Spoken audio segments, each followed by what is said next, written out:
आज की वीडियो में हम कर रहे हैं हिस्ट्री का पार्ट थर्ड। इससे पहले हमने पार्ट वन और पार्ट टू किया, तो उसमें हमने पढ़ा था कि भारत में विदेशी शक्तियाँ जो भी आई थी व्यापार करने के लिए, उनका क्रम क्या रहा था।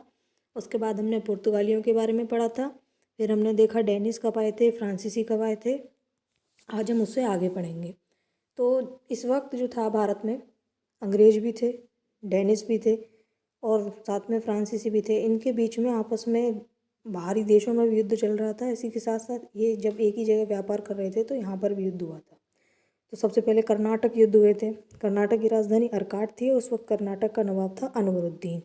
अंग्रेजों की तरफ से जो उनका मुख्यालय था वो मद्रास था और गवर्नर वहाँ पे मोर्स था। और फ्रांसीसियों का मुख्यालय पौंडीचेरी था।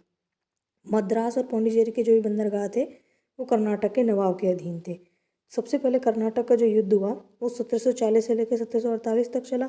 ये फ्रांसीसी और ईस्ट इंडिया कंपनियों के बीच में था। इसका कारण ये था ऑस्ट्रिया का युद्ध, यानी जैसे मैंने बताया आपको कि देश में और यानी कि भारत के साथ साथ और भी देशों में इनके युद्ध चल रहे थे, तो इसी वजह से इनके युद्ध यहाँ भी हुए। लेकिन उस वक्त का तात्कालिक कारण ये था कि एक अंग्रेज था बर्नार्ड, इसने दो फ्रांसीसी जलपोत जो थे वो अपने कब्जे में ले लिए और फिर उन्हें जला दिया और डुबा दिया, इसलिए ये युद्ध हुआ।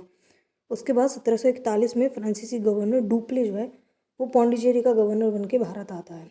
डुप्ले ने एक ला बुडाने करके था जो कि मॉरिशस का गवर्नर था, उसकी मदद से मद्रास को अपने कब्जे में ले लिया। फिर सेंट टोमे का युद्ध होता है 1748 में, जो कि महफूज खान और पैराडाइज था इसके बीच होता है। महफूज खान जो है वो कर्नाटक का जो नवाब है अनवरुद्दीन उसका बेटा है, और पैराडाइज फ्रांसीसियों की तरफ से इसमें होता है। लेकिन जीत किसकी होती है? फ्रांसीसी, क्योंकि फ्रांसीसी इस वक्त मजबूत थे। तो इसी युद्ध के दौरान इनकी एक संधि होती है, यानी एक्सला सेपेल की संधि अंग्रेज और फ्रांसीसियों के बीच में। अंग्रेज़ों को इसमें मद्रास मिलता है और फ्रांसीसियों को लुईवर्ग अमेरिका मिलता है। ये सब जो है कर्नाटक युद्ध के अधीन ही चल रहा है।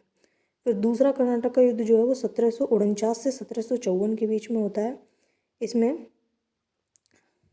हैदराबाद का जो निज़ाम था, निज़ामुल मुल्क, उसकी तो मौत हो जाती है 1748 में। लेकिन इसका ही निज़ाम उल मुल्क का बेटा होता है नासिर जंग और इसका पोता होता है मुजफ्फर जंग। अब इन दोनों के बीच में लड़ाई हो जाती है। वो कहता है कि मैं गद्दी पे बैठूंगा और मैं गद्दी पे बैठूंगा।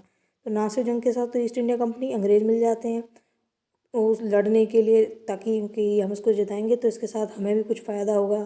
तो ये देख के फ्रांसीसी जो हैं इसके पोते के साथ जुड़ जाते हैं कि अगर ईस्ट इंडिया कंपनी वहाँ पर जीत जाती है तो उनका प्रभाव वहाँ ज़्यादा बढ़ जाएगा।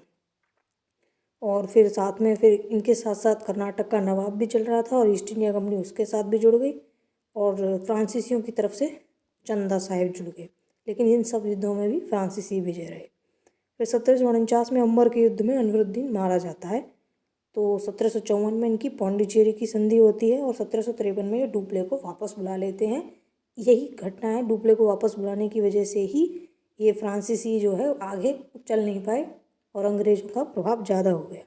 फिर तीसरा कर्नाटक का युद्ध था 1758 से 1763। ये जो है सप्तवर्षीय युद्ध का हिस्सा था जो 1756 से 1763 तक चला था। फिर डुप्ले जब वापस चला जाता है तो उसकी जगह गोड्यू गवर्नर बनकर भारत आता है। पेरिस की संधि होती है इनके बीच में।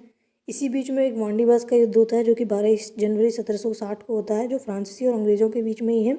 इसमें फ्रांसीसी की तरफ से 1758 में काउंट डी लाली गवर्नर है और अंग्रेज़ों की तरफ से आयरकूट है। इसमें अंग्रेज जीत जाते हैं और उसके बाद फ्रांसीसियों का प्रभाव कम हो जाता है। उसके बाद होते हैं आंग्ल मैसूर युद्ध। आंग्ल मतलब अंग्रेज़ों के और मैसूर, यहाँ पर जो भी मैसूर में उस वक्त शासक था उनके बीच में। तो 1761 में हैदर अली है मैसूर का सुल्तान बनता है और उसके बाद वो 1776 में स्वयं को राजा घोषित कर देता है, क्योंकि ये सब दिल्ली से अलग होकर अपने अपने क्षेत्र में अपने आप को अलग राजा घोषित कर लेते हैं। तो पहला आंग्ल मैसूर युद्ध जो हुआ था वो 1767 से 1769 के बीच में हुआ था, जो हैदर अली और ईस्ट इंडिया कंपनी के बीच में हुआ। हैदर अली के साथ मराठे और निज़ाम, हैदराबाद के जो निज़ाम वगैरह थे वो भी जुड़ गए थे और इसमें जो वेरेलिस्ट था वो हार गया था, क्योंकि इस तरफ पक्ष मजबूत हो गया था। इसी के बाद मद्रास की संधि हुई थी 1769 में।